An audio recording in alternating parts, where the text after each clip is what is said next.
तो अभी तक हम पढ़ चुके हैं कि चार्ज क्या होता है एंड उसकी प्रॉपर्टीज क्या है एंड मेथड ऑफ चार्जिंग हमने देखा। अभी बात करते हैं कि एक चार्ज कितना फोर्स बना सकता है। एक चार्ज कितना फोर्स बना सकता है उसके लिए हमारे पास कूलम लो। कूलम लो का वही मानना था जैसे पीछे हमने डिस्कस किया था कि नेचर में मैटर है और मैटर दो चीजों से बना है। एक मास और दूसरा चार्ज। एक मास है और दूसरा चार्ज है। अब मास के पास एक कैरेक्टरिस्टिक है, वो ग्रेविटेशनल फोर्स बनाता है। और ग्रेविटेशनल फोर्स कितना बनाता है? न्यूटन ने इसके लिए एक फॉर्मूला दिया कि अगर दो मास बॉडी है तो ग्रेविटेशनल फोर्स बनाएंगे उनके मास के प्रोडक्ट के प्रोपोर्शनल लेने वाला है। और दूसरा उसका फॉर्मूला रहा कि वो जो फोर्स है वो डिस्टेंस के स्क्वायर के इनवर्सली प्रोपोर्शनल लेने वाला है। अगर हम इनको कंबाइन करें तो एक कंप्लीट फॉर्मूला मिलता है जी m1 m2 upon are square, जहां पे जी एक ग्रेविटेशनल कांस्टेंट रहा। सिमिलरली इसी को कॉपी किया, लाइक जैसे पिक्चर में दिख रहा होगा कि कूलम थोड़ा थोड़ा न्यूटन को कॉपी करना है। मे बी क्लियर और नॉट, बट इसी सेम प्रोसेस पे कूलम ने अपने लॉ को डिफाइन किया कि जैसे मास एक प्रॉपर्टी है मैटर की, सिमिलरली चार्ज भी एक प्रॉपर्टी है मैटर की। मास ने इतना फोर्स बनाया है, सिमिलरली चार्ज भी सेम फोर्स बना सकता है। तो अगर फोर्स मास के प्रोडक्ट के प्रोपोर्शनल है तो कूलम का सपोज था कि फोर्स चार्ज के प्रोडक्ट के प्रोपोर्शनल रहने वाला है। टू चार्ज बॉडीज के बीच में जो फोर्स बनेगा वो उनके प्रोडक्ट के प्रोपोर्शनल रहने वाला है। और अगेन क्योंकि न्यूटन के फोर्स में डिस्टेंस के स्क्वायर इनवर्सली प्रोपोर्शनल है, तो यहाँ भी डिस्टेंस के स्क्वायर के इनवर्सली प्रोपोर्शनल लेने वाला है। अगेन कंबाइन करें तो यहाँ पर Q1 Q2 upon are square और एक कांस्टेंट यहाँ पे के सपोज करेंगे, के का coulomb constant. This formula almost similar है हाँ, एंड पिक्चर में भी कुछ कुछ समथिंग नजर आ रहा है, तो शायद फॉर्मूला कॉपी किया है या सेम बना, तो बाद में डिस्कस करेंगे। लेकिन मेन डिफरेंस यहाँ देखने को मिलता है कि ये जो न्यूटन का कांस्टेंट था gravitational constant is it a universal constant. Universal constant मतलब ये किसी मीडियम पे डिपेंड नहीं करने वाला। एयर के लिए जितना फोर्स है, वाटर के लिए उतना फोर्स है, ग्लास के लिए उतना फोर्स है, तो यहाँ पे ग्रेविटेशनल कांस्टेंट का वैल्यू चेंज नहीं होने वाला है। लेकिन जब इलेक्ट्रोस्टैटिक्स में आते हैं और चार्ज के बीच में फोर्स को एक्साइट करते हैं तो ये जो कांस्टेंट है ये हर एक मीडियम का डिफरेंट मिलता है। ये कांस्टेंट मीडियम पे डिपेंड कर रहा है और इसका प्रॉपर फॉर्मूला रहने वाला है 1/4 पाई एप्सिलॉन नॉट। और इसकी वैल्यू अगर निकालें हम फ्री स्पेस के लिए 9 × 10⁹ न्यूटन मीटर स्क्वायर और कूलम स्क्वायर की यूनिट है। तो ये जो एप्सिलॉन नॉट है ये वैल्यू मीडियम पे डिपेंड करती है। ग्रेविटेशनल फोर्स में जो फोर्स है उसमें जी का वैल्यू कांस्टेंट है, लेकिन यहाँ पे के का वैल्यू हर मीडियम का डिफरेंट रहने वाला है, डिपेंड करेगा एप्सिलॉन पर। इसे हम पढ़ेंगे एप्सिलॉन। नॉट का मतलब यहाँ पे हमने फ्री स्पेस के लिए लगाया है। ये फ्री स्पेस के लिए अगर निकालें तो ये हो जाएगा,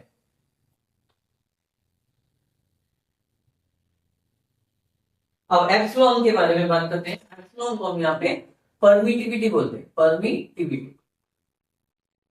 परमिटिविटी मतलब कितना परमिट देने वाला है, कितना परमिशन है। कि मान लेते हैं दो चार्ज बॉडी है Q1 एंड Q2, उनके बीच में कोई फोर्स बन रहा है F। देखा ये गया अगर हमारे फॉर्मूले से, तो क्या हमारा फॉर्मूला है Q1 Q2 upon are square. Suppose that इसको अगर निकालना आया तो 10 न्यूटन की फोर्स आ रहा है, बट रियलिटी में जब हम इस फोर्स को मेजर कर रहे हैं तो आंसर 10 नहीं आने लगा है, क्योंकि मीडियम इस फोर्स को इफेक्ट कर रहा है। एंड वही जो मीडियम जो फोर्स को इफेक्ट कर रहा है उसी प्रॉपर्टी को यहाँ पे परमिटिविटी बोला गया। तो permittivity is the characteristics of medium. Permittivity is the characteristic of medium due to which, ये किसकी कैरेक्टरिस्टिक्स है? Of medium. मीडियम की कैरेक्टरिस्टिक्स है जिसकी वजह से किन्हीं दो चार्ज बॉडी के बीच के फोर्स को इफेक्ट करने वाला है। और रियल में देखा गया तो फोर्स 10 न्यूटन नहीं आया और के की वैल्यू ने आकर यहाँ पे इसको चेंज कर दिया, एंड दिस के इज कॉल्ड अ कांस्टेंट। अब परमिटिविटी डिपेंड करने वाला है मीडियम का, हर एक मीडियम का परमिटिविटी अलग होने वाला है। अगर हम इसे EM लिखेंगे तो ये कहलाएगा permittivity of medium E not बोलेंगे तो कहलाएगा permittivity of free space, permittivity of free space. अगर यहाँ पे वैल्यू पुट किया जाए तो k का वैल्यू था 1/4 पाई एप्सिलॉन नॉट। अगर इसे सॉल्व करें और एप्सिलॉन नॉट निकालें तो वैल्यू आ जाएगा 1/4 पाई इंटू के।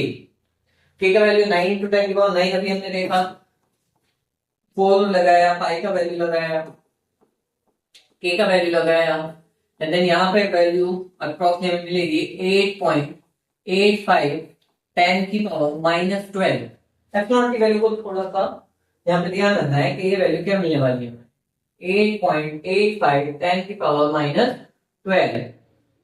यूनिट को थोड़ा चेंज करेंगे, कूलम स्क्वायर पर न्यूटन मीटर स्क्वायर, यानी कि जो के की यूनिट है वो एप्सिलॉन नॉट की यूनिट रिवर्स हो जाएंगी, रेसिप्रोकल हो जाएंगी। क्लियर?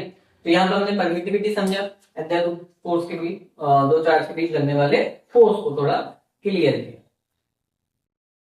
नाउ अब एक नया कॉन्सेप्ट यहाँ पर आता है, इलेक्ट्रिक फील्ड। अभी समझते हैं कि इलेक्ट्रिक फील्ड की जरूरत क्यों है।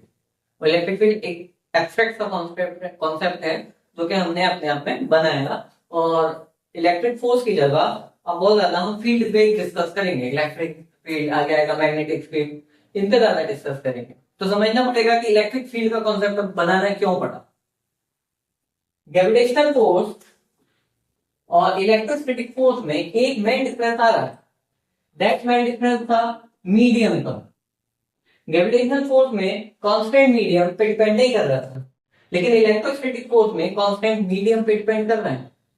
तो न्यूटन के अकॉर्डिंग अगर दो मास बॉडी हैं, ये इस पे फोर्स लगा रही है, और ये मास बॉडी अगर यहां से किसी दूसरे मीडियम में जाती है तो कांस्टेंट चेंज नहीं हुआ है, इसको सिमिलरली पता लग जाएगा कि ये चेंज हुआ है नहीं हुआ है। लेकिन फैराडे का एक थोड़ा कॉन्सेप्ट आया कि दो चार्ज बॉडी हैं, इनके बीच में एक फील्ड एग्जिस्ट करता है। अगर ये चार्ज बॉडी फोर्स बनाना है तो यहां से इस फील्ड से होता हुआ ये फोर्स इसके ऊपर जाएगा। अगर इस मीडियम को हम यहाँ पे चेंज करेंगे तो उसकी फील्ड लाइंस चेंज हो जाएंगी, जिसकी वजह से दोनों चार्ज पार्टिकल में जो फोर्स था वो चेंज देखने को मिला कि एयर में दो चार्ज पार्टिकल्स हैं, उसके बीच फोर्स डिफरेंस आया। जैसे ही उन दो चार्ज पार्टिकल को हमने वाटर में डिप कर दिया तो देखा इवन डिस्टेंस चेंज नहीं करी, चार्ज का मैग्नीट्यूड चेंज नहीं करा, फिर भी यहाँ पे फोर्स में चेंज देखने को मिला। तो एक कॉन्सेप्ट फैराडे ने यहाँ पे कंसीडर किया कि मे भी दो चार्ज पार्टिकल्स के बीच में एक कोई फील्ड एग्जिस्ट करता है, and due to this field change की वजह से यहाँ पे फोर्स में वैल्यू में चेंज आ रहा है। तो इसके पास इसको फोर्स लगाने के लिए बीच में एक मीडियम में फील्ड है, ये फील्ड चेंज होगा, इस पे फोर्स लगेगा। तो फील्ड क्या है?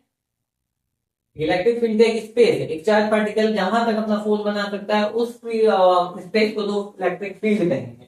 लेकिन वहां पे हर एक पॉइंट पे ये फोर्स डिफरेंट होने वाला है। लाइक दैट, जैसे कहीं हमने फायर ली और आसपास का टेम्परेचर मेजर किया तो देखने वाले जहां पे हमने फायर थी उसके आसपास हर एक मीडियम में अगर कैरेक्टरिस्टिक्स करें तो यहाँ टेम्परेचर की वैल्यू डिफरेंट मिलेगी, एंड यहाँ टेम्परेचर की वैल्यू डिफरेंट मिलेगी, यहाँ डिफरेंट मिलेगी। हर एक पॉइंट पे टेम्परेचर डिफरेंस रहने वाला है। सिमिलरली अगर यहाँ पर कोई चार्ज है तो वो कोई यहाँ पे फोर्स बना रही है, तो मीडियम के हर एक पॉइंट पे फोर्स की वैल्यू डिफरेंट होगी। अगर उस फोर्स की वैल्यू को हम कैलकुलेट कर लें, वही चीज हमें देगा इलेक्ट्रिक फील्ड। फॉर्मूले वाइज समझे, electric field is the force per unit charge. Medium के हर एक पॉइंट पे कितना फोर्स लग रहा है charge, that called the electric field.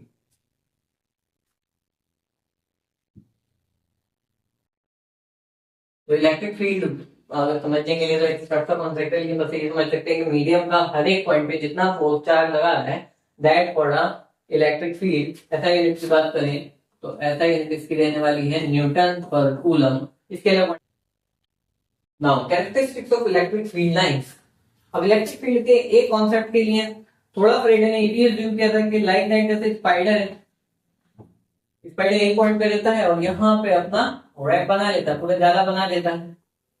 अब कोई भी इंसेक्ट अगर यहाँ आता है तो यही स्पाइडर, यही वेब इस स्पाइडर को सिग्नल देता है एंड इसी सिग्नल से ही अपना फोर्स इस बॉडी पे लगाता है। सेम असम्पशन फेरेडे की है कि कोई चार्ज है तो वो अपने अराउंड फील्ड बना के कुछ फील्ड लाइन ड्रॉ कर सकता है, कुछ फील्ड लाइन ड्रॉ कर सकता है। कोई डिफरेंट चार्ज या डिफरेंट चार्ज बॉडी यहाँ पे आएगी तो यही से सिग्नल देंगी एंड यही इस पे फोर्स बनाएंगे। अगर इसे रिपल करना है तो यही फील्ड लाइन एक्सपेंड हो जाएंगी और ये फोर्स रिपल्सन का बन जाएगा। और अगर इसे यहाँ पे चार्ज को अट्रैक्ट कराना है तो ये फील्ड लाइंस कॉन्ट्रैक्ट हो जाएंगी, सिकुड़ जाएंगी, पास में आ जाएंगी और यहीं से अट्रैक्शन वाला फोर्स बन जाएगा। तो असम्पशन में था कि कोई भी चार्ज के अलावा कुछ फील्ड होती है और फील्ड के आसपास एक फील्ड लाइन का रैप बना होता है एंड उसी रैप से वो फोर्स लग पाता है, अट्रैक्शन या रिपल। अगर अट्रैक्शन होना है तो फील्ड लाइंस को कॉन्ट्रैक्ट हो जाना है और अगर रिपल्सन होना है तो फील्ड लाइंस को एक्सपेंड हो जाना है।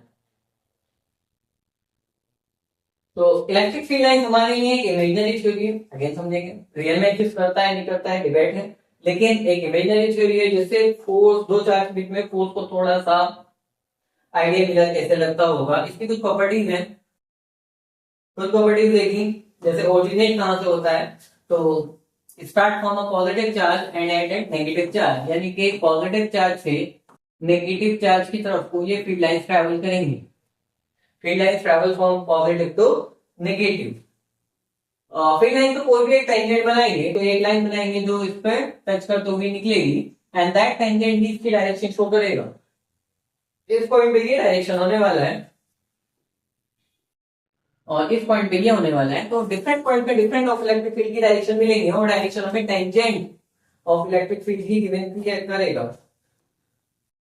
नेवर इंटरसेक्ट, दो फील्ड लाइंस कभी इंटरसेक्ट नहीं कर सकती।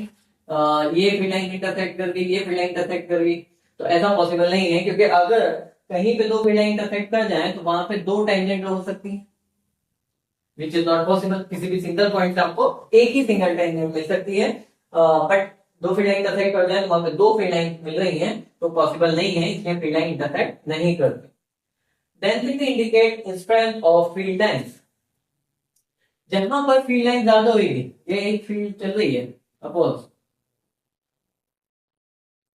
तो इस एरिया में फील्ड लाइन ज्यादा है, डेंस है, तो यहां पर फील्ड स्ट्रॉन्ग है और इस एरिया में फील्ड डेंस नहीं है तो यहां पर फील्ड वीक है। तो डेंसिटी ऑफ फील्ड लाइन से आप फील्ड को स्ट्रॉन्ग और वीक यानी कि स्ट्रेंथ ऑफ द फील्ड का मेजर कर सकते हैं। तो density indicate strength, strength of field measure कर सकते हैं। जहां पे फील्ड लाइन स्ट्रॉन्ग होगा लेस, मोर डेंस होगा स्ट्रॉन्ग फील्ड हो जाएगा, लेस डेंस हो जाएगा वीकर फील्ड हो जाएगा। परपेंडिकुलर टू द कंडक्टर के electric field line always conductor के परपेंडिकुलर होती है। Electric field line always conductor के परपेंडिकुलर होती है। Continuous lines are unbroken in space, positive to negative के बीच में कंटीन्यूअस पाथ ही रहने वाला है, बीच में कहीं भी कोई गैप नहीं आएगा। यहाँ से फील्ड लाइंस कम हो गई, यहाँ पर आ गई, कंटीन्यूअस रहने वाला है। कर्व्ड और स्ट्रेट में भी कर्व्ड और स्ट्रेट डिपेंड करेगा चार्ज क्या है, बॉडी कैसी है, उसी पे डिपेंड करेगा। तो sometimes it is curved, sometime it is straight. जैसे एक सिंगल पॉजिटिव चार्ज की बात करें तो उससे स्ट्रेट आउटवर्ड फील्ड लाइन मिलती है, रेडियली आउटवर्ड। नेगेटिव चार्ज की बात करें तो again straight radially invert field lines मिलती है। और एक पॉजिटिव एक नेगेटिव, जब दो चार्ज आ जाए साथ में तो उससे कर्व फील्ड लाइन मिलती है। तो कर्व नहीं स्ट्रेट है, डिपेंड करेगा किस टाइप का चार्ज है। एब्सेंट इन कंडक्टर्स, कंडक्टर्स के अंदर कोई फील्ड लाइन एग्जिस्ट नहीं करती।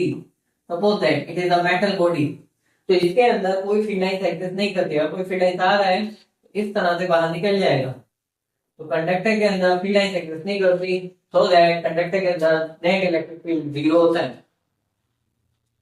क्लियर? अभी नेक्स्ट अब थोड़ा एक आगे फिनोमेना बढ़ाते हैं और आ जाते हैं इलेक्ट्रिक डाइपोल। इलेक्ट्रिक डाइपोल एक अरेंजमेंट ऑफ द चार्ज। अगर मैं एक पॉजिटिव और एक नेगेटिव चार्ज का अरेंजमेंट लूं और दोनों को एक सम डिस्टेंस पर, लाइक द डिस्टेंस b2l, एक डिस्टेंस पर अरेंज करें तो उनके बीच के अरेंजमेंट को यहाँ पे डाइपोल बोला जाता है। डाइपोल दो पोल वाला, एक पॉजिटिव एक नेगेटिव चार्ज का जो अरेंजमेंट है और अगर उनको कोई डिस्टेंस पर अरेंज किया जाए तो वही हमारा डाइपोल कहलाता है। Two equal and opposite charge attached at a fixed distance is called electric dipole. Electric dipole में डाइपोल मोमेंट होता है। Electric dipole moment, electric dipole moment होने वाला है कि दो इक्वल अपोजिट चार्ज में किसी आइडल चार्ज को ले लें, यानी कि product of ideal charge into distance between them. Suppose that कोई चार्ज ले लिया q इनटू डिस्टेंस ले ली 2l, so this is the dipole moment p is equals to q into 2l and it is a vector quantity। ऐसा unit पे अगर बात करें तो ऐसे unit coulomb into metre and it is a vector quantity. Vector quantity है तो it has a direction and इसकी डायरेक्शन होती है negative to positive. Direction is negative to positive, just like opposite to the electric field। अभी electric field की हमने direction देखी थी, it start with positive and end with negative, so electric field की direction positive to negative रहती थी, लेकिन यहाँ पे देखें तो डायरेक्शन होने वाली है इसकी नेगेटिव टू पॉजिटिव, यानी कि इस डायरेक्शन में इसका इलेक्ट्रिक डाइपोल मोमेंट होगा। अब इसमें तीन डेरिवेशन हमारे पास पूछे जाते हैं। फर्स्टली डेरिवेशन है कि electric field as an axial point of a dipole, dipole के एक्सियल पॉइंट पे कितना फील्ड बनने वाला है। डाइपोल क्या, एक पॉजिटिव एक negative charge separated by some distance, equal and opposite charge separated by some distance is called the dipole. और डाइपोल का एक्सियल लाइन ये लाइन कहलाता है, ये जो लाइन इसके स्ट्रेटली आगे मूव होगी दिस साइड और दिस साइड में भी, ये जो डिस्टेंस आगे पीछे मूव हो रहा है, अगर ये डाइपोल है एक पॉजिटिव एक नेगेटिव, तो इस डाइपोल के इस साइड या स्ट्रेट लाइन या इस साइड स्ट्रेट लाइन हमारी एक्सियल लाइन कहलाएगी, एक्सिस कहलाएगी। अब इस एक्सिस पे सपोज हमें यहां पे फील्ड लाइन निकालना है और let it be a centre of dipole, let it point A point B और पी पॉइंट पर कोई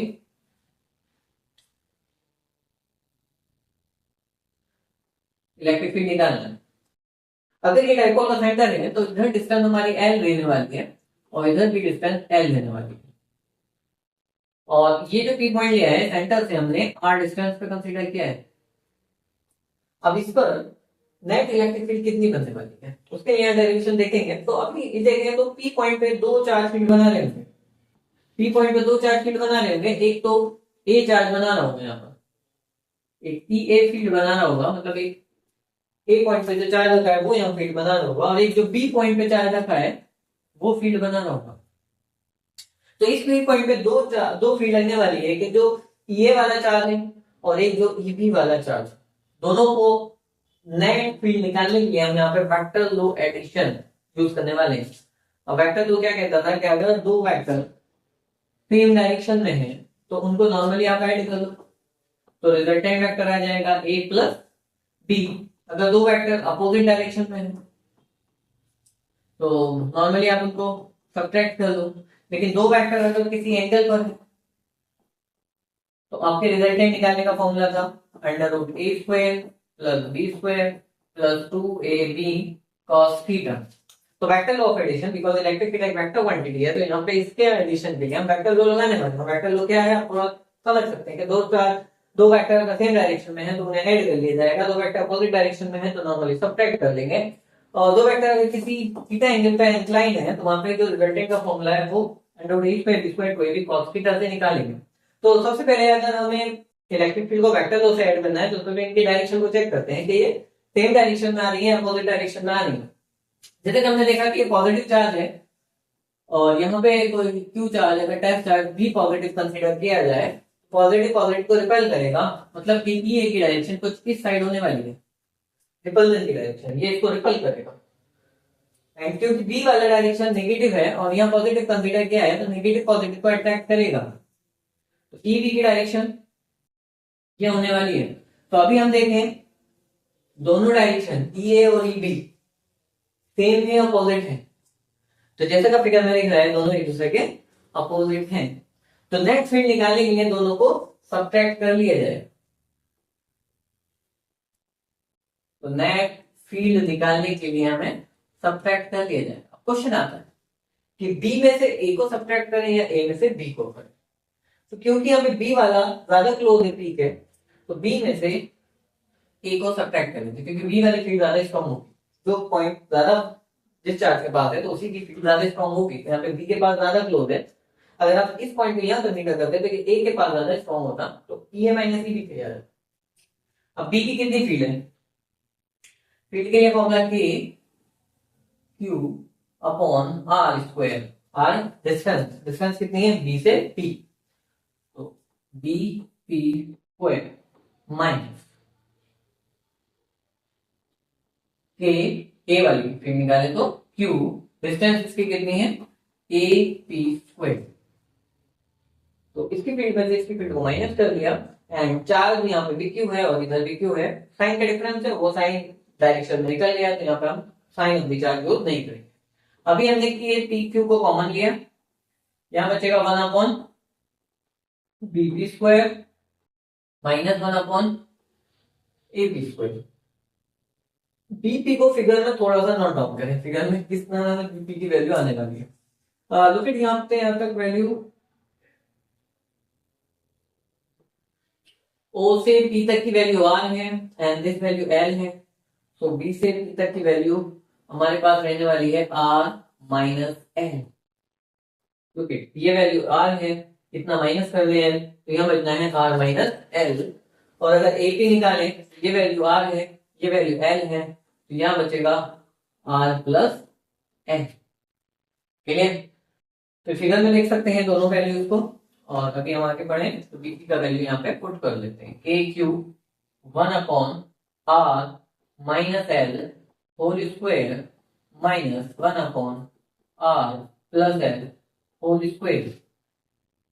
taking LCM of denominator so it become R minus L whole square R plus L whole square. LCM cancel करेंगे तो R plus L whole square यहाँ पर बचने वाला है minus R minus L whole square यहाँ बचने वाला है।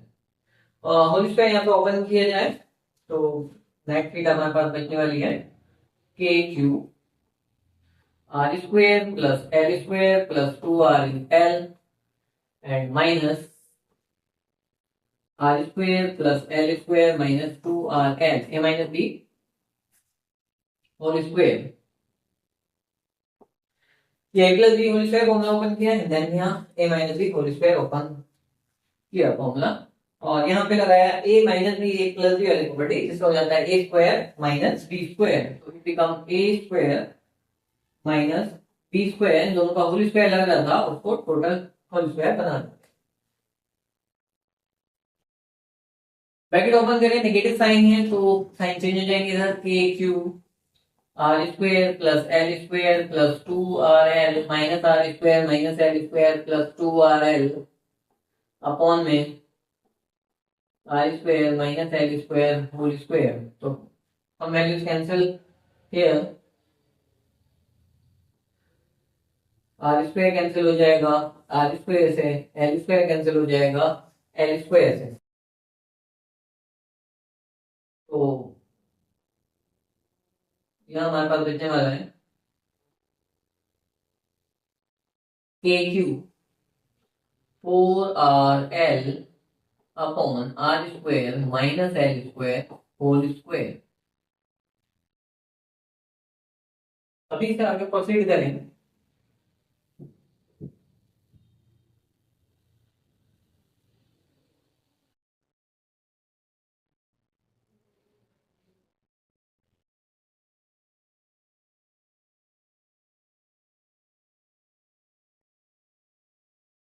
तो इलेक्ट्रिक फील्ड हमें मिलेगी के क्यू 4rl को इस तरह से लिखें 2r into 2l upon are square minus L square. Let's consider L is smaller than R. and it's very smaller than r. ये distance है काफी larger है compared to the distance between the dipoles. So L square becomes very very smaller than R square and it can be neglected. तो L square को यहाँ से neglect कर लेते हैं. L square को जब यहाँ से neglect किया तो हमारे पास वैल्यू क्या बचने वाली है? तो E is equals to KQ 2R into 2L upon square. R square, L square neglect करा तो this is R square, so it becomes KQ 2R into 2L upon R की पावर 4. 4 से कैंसिल करेंगे तो it becomes 3. तो K Q into 2L को हम बनाएंगे, Q into 2L को अगर हम बनाए तो डाइपोल मोमेंट बनेगा, तो हमारे पास वैल्यू बन जाएगी K 2P upon R cube. So electric field at an axial point of a dipole is K is 2P upon R cube. That means is equal to K का value 1 upon 4 pi epsilon naught 2P over R cube. This is the final value of a electric field due to dipole at an axial point.